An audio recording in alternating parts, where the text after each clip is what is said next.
అందరికీ నమస్కారం. నేను మీ కిరా కార్పేని. రీసెంట్గా పేరుని నాని వల్లభనేని వంశీని కలిసేసి వచ్చాడు. బయటికి రాగానే ప్రెస్ మీట్ పెట్టాడు. ఏం మాట్లాడాడో ఒకసారి చూద్దాం. ఎవరైతే ప్రభుత్వాన్ని నడిపే వాళ్ళని కూడా కక్ష ఉంటే సంవత్సరం జైల్లో వేసుకోవాలి, కానీ మనిషిని తుదముట్టిచ్చేయడానికి లేదా మనిషిని చంపి తద్వారా ఆనందం పొందు. ఇక్కడ పేరుని నాని అంటున్నాడు కక్ష సాధింపు అంటున్నాడు. ఇది కక్ష సాధింపు కాదు. 2019, 2024 మధ్యన అధికారాన్ని దుర్వినియోగం చేస్తూ గన్నవరం టీడీపీ ఆఫీసు మీద విచ్చలవిడిగా దాడులు చేపించాడు వల్లభనేని వంశీ. ఆ కేసుల్లో కూడా నిందితుడు. అదేవిధంగా పార్టీ కార్యాలయంలో పనిచేసే సత్యవర్ధన్ అనే వ్యక్తిని ఉన్నపలంగా తీసుకెళ్లి కిడ్నాప్ చేశాడు. అవన్నీ ఆధారాలతో కూడినటువంటి కేసుల్లో ప్రధాన నిందితుడు వల్లభనేని వంశీ. అదే కాకుండా బెయిల్ వచ్చింది అనుకునే లోపే మళ్ళీ కేసులు నమోదయ్యాయి అంటే ఇది మళ్ళీ కక్ష సాధింపు కాదు. ఎలక్షన్స్ దగ్గరకు వచ్చాయనే లోపే నకిలీ ఇళ్ల పట్టాలు ఇచ్చాడు. అవి కూడా ఆధారాలతో కూడినటువంటి కేసులు నమోదయ్యాయి. మళ్ళీ రిమాండ్ ఖైదీగా లోపలికి వెళ్ళాడు. ఇవన్నీ చిన్న చితక కేసులు కాదు. కాబట్టి ఇది కక్ష సాధింపు కేసు కాదు.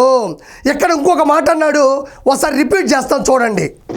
మనిషిని చంపి తద్వారా ఆనందం పొందుదాం అని కనుక పైశాచిక ఆనందం పొందుదాం అనుకుంటే ఇంతకన్నా మీ ఇక్కడ ఇంకోటి ఆలోచించాలా. వల్లభనేని వంశీ ఆరోగ్యం దెబ్బతినింది, చచ్చిపోయేలా ఉన్నాడు, అలా చేయడం తప్పు అంటున్నాడు. అంటే వల్లభనేని వంశీ ప్రాణం చాలా గొప్పది అంటున్నాడు. నా దృష్టిలో మగాడి ప్రాణం కన్నా ఆడపడుచు మానం గొప్పది. వినాస్త్రియ జననం నాస్తి, వినాస్త్రియ గమనం నాస్తి, వినాస్త్రియ జీవం నాస్తి, వినాస్త్రియ సృష్టి ఏవ నాస్తి. ఇంత గొప్పగా ఆడవాళ్ళని చూస్తూ ఉంటే భారతదేశంలోని ఆంధ్రప్రదేశ్లోని శాసనసభ సాక్షిగా ఒక ఆడపడుచుని దుర్భాషలాడాడు, క్యారెక్టర్ అసాసినేషన్ చేశాడు. ఏం కాదు, దగ్గనివ్వు, తగ్గనివ్వు, కొవ్వే కరగనివ్వు, కానీ చట్టం తన పని తాను చేసుకుంటూ పోతుంది. అంతటి మాటలు ప్రజలందరూ చూస్తుండగా, ప్రపంచంలోని తెలుగు వారందరూ వీక్షిస్తుండగా అంత దుర్భాషలాడాడే. వాళ్ళు ఎంత కుమిలిపోయి ఉంటారు, ఎన్ని నిద్రలేని రాత్రులు గడుపుంటారు, ఎంత కన్నీటి పర్యంతం అయి ఉంటారు అనేది ప్రత్యేకంగా చెప్పక్కర్లేదు. ఇక్కడ మీరు గమనిస్తే ఈయన బయటకు వచ్చి ఏదో బాధగా నీరసంగా మాట్లాడుతుంటే లోపల జైల్లో ఉన్నది గాంధీ గారు, నెహ్రూ గారు, వల్లభాయ్ పటేల్ గారు, భగత్ సింగ్ గారు ఉన్నారేమో. స్వతంత్ర పోరాటం చేస్తుంటే బ్రిటిష్ వాళ్ళు లోపలేసి కొడుతూ ఉంటే ఒక వ్యక్తి అది చూసి బయటకు వచ్చి ఏంటి ఇదిని ప్రశ్నిస్తున్నాడు అని ఇతను అనుకుంటాం. కానీ లోపల ఉండేది ఎవరు? ఒక మాన్స్టర్, నరరూప రాక్షసుడు. డబ్బుల కోసం, పదవుల కోసం పశువుల ప్రవర్తించే ఒక పశువుల వైద్యుడు. చర్లపల్లి జైలు కానీ, చెంచులగూడ జైలు కానీ, నెల్లూరు, కడప, రాజమండ్రి ఏ జైలు అయినా ఒక ముద్దాయి రిమాండ్లో ఉన్నప్పుడు అతని కాళ్ళ నొప్పి వచ్చినా, కీళ్ళ నొప్పి వచ్చినా, ఒళ్ళు నొప్పి వచ్చినా, తలనొప్పి వచ్చినా అది కోర్టు, పోలీసులు హాస్పిటల్ తీసుకెళ్ళి ట్రీట్మెంట్ ఇప్పిస్తారు. అరే నాకు చాలా ఇబ్బందిగా ఉంది, నాకు కళ్ళు తిరిగిపోతున్నాయి, నాకు వామిటింగ్ అవుతుంది, నాకు మోషన్స్ అవుతున్నాయి అంటే దాన్ని నెపంగా చూపిస్తే, సాకుగా చూపిస్తే బయటికి పంపివ్వరు. తప్పు చేసిన వాడు చట్టం దృష్టిలో అందరూ సమానమే. ఇప్పుడు ఇంకో మాట మాట్లాడుతూ ఉన్నాడు, మన పేరుని నాని చాలా తగ్గిపోయాడు అన్నాడు. మరి జగన్మోహన్ రెడ్డి చెప్పాడు చాలా అందగాడు, చంద్రబాబు నాయుడు గారు జలసీగా ఫీల్ అవుతున్నాడు, చాలా ఆయన అందాన్ని చూసి ఓర్వలేకపోతున్నారు, తట్టుకోలేకపోతున్నారు అంటున్నాడు. ఆ అందగాడికి ఒక సినిమా వచ్చింది. అందగాడు 15 కేజీలు తగ్గాలి. శ్రీమంతుడి సినిమాలో మహేష్ బాబు గారు లాంటి క్యారెక్టర్ అది. మరి అలాంటి అందగాడు డైట్ చేస్తున్నాడు జైల్లో. మరి 15 కేజీలు తగ్గితే ఆ డైట్ ఆయనకు మంచిదే కదా, ఇంకా స్లిమ్ అవుతాడు. ఏం ఇబ్బంది పడబాకు, వస్తాడో రాడో తెలియదు. చాలా కేసులు అతని మీద ఉన్నాయి, నువ్వేం టెన్షన్ పడబాకు. ఇక్కడ ఆయన తగ్గకుండా ఉండడానికి, ఆయన అలా ఉండడానికి ఆయన అత్తారింట్లోనో ఇంట్లోనో లేడు.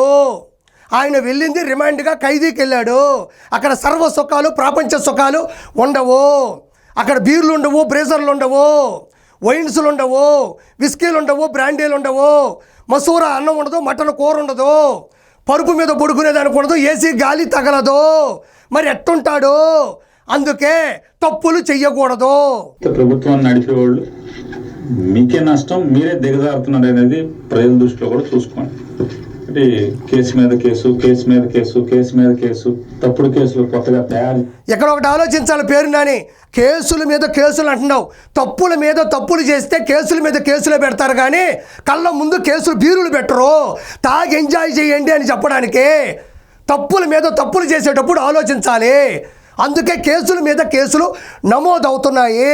మా ఇంట్లో గబాలను అనుకోకుండా చుట్టాలు వస్తే అప్పుడప్పుడు అన్ని తెచ్చి ఉప్మా వండినట్టుగా తప్పుడు కేసులు, మనం ఉప్మా వండినంత సులువుగా తప్పుడు కేసులు. మనం అధికారంలో ఉన్నప్పుడు ఉప్మా పనులు చేయకుండా ఉంటే ఈరోజు ఉప్మా గురించి మాట్లాడే టాపిక్ పేర్ని నాని నీకు వచ్చి ఉండేది కాదు. ఈరోజు ఒకటి ఆలోచిస్తే వీరొక్కడే కాదు, దండుపాళ్యం బ్యాచ్ ఇంకా ఉంది. ఇంకా కొడాల నాని ఉన్నాడు, నువ్వున్నావు, అంబటి రాంబాబు ఉన్నాడు, వైవి సుబ్బారెడ్డి ఉన్నాడు, మిథున్ రెడ్డి ఉన్నాడు. లెక్కర్ స్కామ్లో మీ అన్న అతి త్వరలో లోపలికి వెళ్ళబోతా ఉన్నాడు. అన్నీ కూడా తప్పుల మీద తప్పులు చేయడం వల్ల కేసుల మీద కేసుల్లో లోపలికి వెళ్ళి తద్వారా కేసులు ప్రూవ్ అయితే ఓచలు లెక్క పెట్టాల్సి వస్తుంది. ఆ రోజు వల్లభనేని వంశీ తప్పు చేయకుండా ఉంటే ఈరోజు ఓచలు లెక్క పెట్టాల్సిన అవసరం ఉండేది కాదు. నాకు ఊపిరి అందట్లేదు అని చెప్పుకోవాల్సిన అవసరం కూడా ఉండేది కాదు. పేర్ని నాని అడ్డదిడ్డంగా కక్ష సాధింపులు చేస్తున్నాడు చంద్రబాబు నాయుడు గారని ఆరోపిస్తూ ఉన్నాడు. 4 నెలల క్రితం ఇదే పేర్ని నాని ఏం మాట్లాడాడో ఒకసారి చూద్దాం.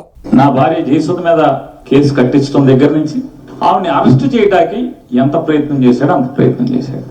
కానీ ఏ మాటకి ఆ మాట దీంట్లో చెప్పుకుని తీరాలి. చంద్రబాబు నాయుడు గారు మాత్రం అతను ఎన్నిసార్లు కలిసినా, నాని భార్యను అరెస్ట్ చేద్దామని చెప్పి ఎన్నిసార్లు కలిసినా ఆయన మాత్రం పొరపాటును కూడా మైండ్ ఏమైనా చెడిందంటే ఇంట్లో ఆడవాళ్ళకి అరెస్టులు చేయడం ఏంటి? ఇక్కడ గమనించాలి. ఈ వీడియోలో పేర్ని నాని గారి సతీమణి జయసుధ గారు, ఆవిడ రేషన్ అక్రమ రవాణాలో నిందితురాలుగా ఉన్నారు. ఖచ్చితంగా ఆవిడ్ని అరెస్టు చేయాలి. అరెస్టు చేయాల్సి వచ్చింది. కానీ చంద్రబాబు నాయుడు గారు ఏమన్నారంటే ఇంట్లో ఉండే ఆడవాళ్ళ మీద అరెస్టులు చెయ్యొద్దు, దయచేసి వదిలేయండి అని చంద్రబాబు నాయుడు గారు చెప్పారని ఇక్కడ పేర్ని నాని ఈ వీడియోలో బాధాతప్త హృదయంతో చెప్తున్నాడు. ఇది నేను చెప్పింది కాదు. నిజంగా కక్ష సాధింపులు చంద్రబాబు నాయుడు గారు చెయ్యాలి అంటే మీ ఆవిడ ఖచ్చితంగా జైలుకు వెళ్ళుండేది. మరి ఎందుకు పంపించలేదు? చంద్రబాబు నాయుడు గారు ఇప్పుడు ఒకే ఒక మాట చెప్తారు, ఆడవాళ్ళ జోలికి వెళ్ళొద్దు, ఆడవాళ్ళని ఏమీ అనొద్దు అని చెప్పే చరిత్ర చంద్రబాబు నాయుడు గారిది. ఇది కదా రాజ్యసం, ఇది కదా రాజకీయం, ఇది కదా ఆడవాళ్ళకి ఇవ్వాల్సినటువంటి విలువ. అడ్డమైన గడ్డి తిని బుద్ధి లేకుండా మాట్లాడితే ఇలానే ప్రతి వీడియో కూడా జనాల్లోకి వెళ్తుంది. దయచేసి ఇకనైనా మారు.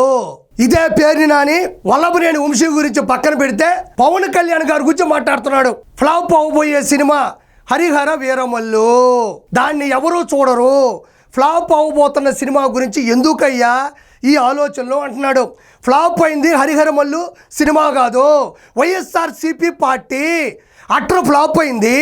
175 థియేటర్లో ఆ సినిమా రిలీజ్ చేస్తే 11 థియేటర్లో కూడా నాసిరకంతో యావరేజ్గా ముందుకెళ్ళింది. నువ్వు హరిహర వీర మల్లు గురించి మాట్లాడబాకు. మల్లు గురించి నీకు అనవసరం. నీకు దిగబోయే ముళ్ళు గురించి ఆలోచించు.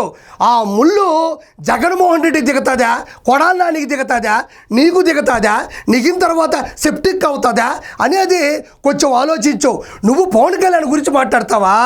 పవన్ కళ్యాణ్ గారి ప్రీ రిలీజ్ ఈవెంట్కి వెళ్తే ఆ జనాల్లో నువ్వు ఉంటే నువ్వు ఎక్కడ ఉంటావని ఎతకడానికి డజన్ డాగ్ స్క్వాడ్ వదిలినా కూడా నువ్వు ఎక్కడా దొరకవు. ఏ తొక్కిసలాట్లో, ఏ తూపులాట్లో ఆడబడిపోయి ఎక్కడ పడిపోయి ఉంటావు కూడా ఎవరికి అర్థం కాని పరిస్థితి. నీకు దమ్ముంటే పవన్ కళ్యాణ్ గారి కాల్ షీట్లు తీసుకోగలవా? ఆయన కాళ్ళు చేతులు పట్టుకున్నా కూడా నీకు కాల్ షీట్లు కూడా రావు. పవన్ కళ్యాణ్ గారి సినిమా గురించి, పవన్ కళ్యాణ్ గారి పార్టీ గురించి మాట్లాడే అర్హత నీకు లేదు. కాబట్టి మనకు వచ్చిన పని చేసుకోవాలి. నేను ఒకటే చెప్తున్నా, జైలా బెయిలా అనే సినిమాలో తర్వాత కొడాలని నటించబోతున్నాడు, నువ్వు నటించబోతున్నావు, అన్న వెళ్ళబోతున్నాడు. ఖచ్చితంగా ఆ సినిమా బ్లాక్ బస్టర్ హిట్ అవబోతుందని మనస్ఫూర్తిగా కోరుకుంటున్నాను. Thank you so much.